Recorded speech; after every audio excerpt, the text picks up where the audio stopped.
এই জন্য তো কই তাই করলাম না।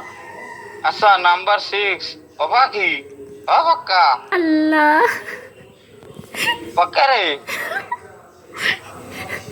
জি বলে। পাক্কা শোনো এটা আমার পাখি বলতে ওই ওই ওই তানভীর ভাইয়ের কথা তুমি বিশ্বাস করবা শোন, ওটা কিন্তু ছোট কালস্তি খারাই খারাই হিসু করে, জীবন বই হিসু করে না। আল্লাহ রক্ষা এটাই করো। গেল। আচ্ছা, এই ছিল, এই তানভীর ইসলাম, চুপ, মিউট খান। সিরাপ 10, আপনি একটু আপনার পরিচয়টা কন্টিনিউ করেন তো।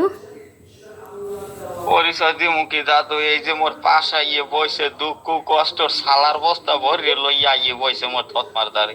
আরে এত কষ্টটা কোন নেই ই তো বুঝলাম না। এ ভাই আগে হন্য লই আর কষ্টটা কোন নেই। ও ভাই ভাই রে, হ্যাঁ দাদু।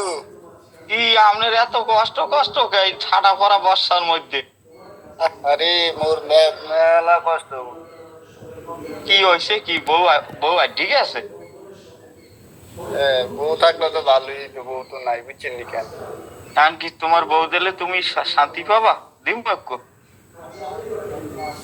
বউটা কি করবো, বৌদি আছে। আছে আছে, কোনো আমার দ্বারে দুগ্গ বউ আছে, একটা আদা পাগল একটা ফুল পাগল, কোনটা লাগবে তোমার? দেখতেছি না, লাগলেও পাগল যেহেতু ফুল পাগলটাই লাগবে, বুঝছেন নি? আচ্ছা বুঝতে পারছি, তোমার সংসারে একসের বাচ্চা কাচ্চা উজেই উঠবে। আর ওই নাম্বার 2 আছে না, হ্যাঁ দিনে পোলা খোঁজ দিয়ে আসি, কিন্তু সমস্যা কি জানো, আর একটা রোগ আছে, রাইতে ঘুমের ঘরে আর একবার ইয়াড্ডি যায়, মাঝে মধ্যে মাজায় ধরি বেঁধে ঘুমাই, বুঝছো? আপনার মানুষ বলো।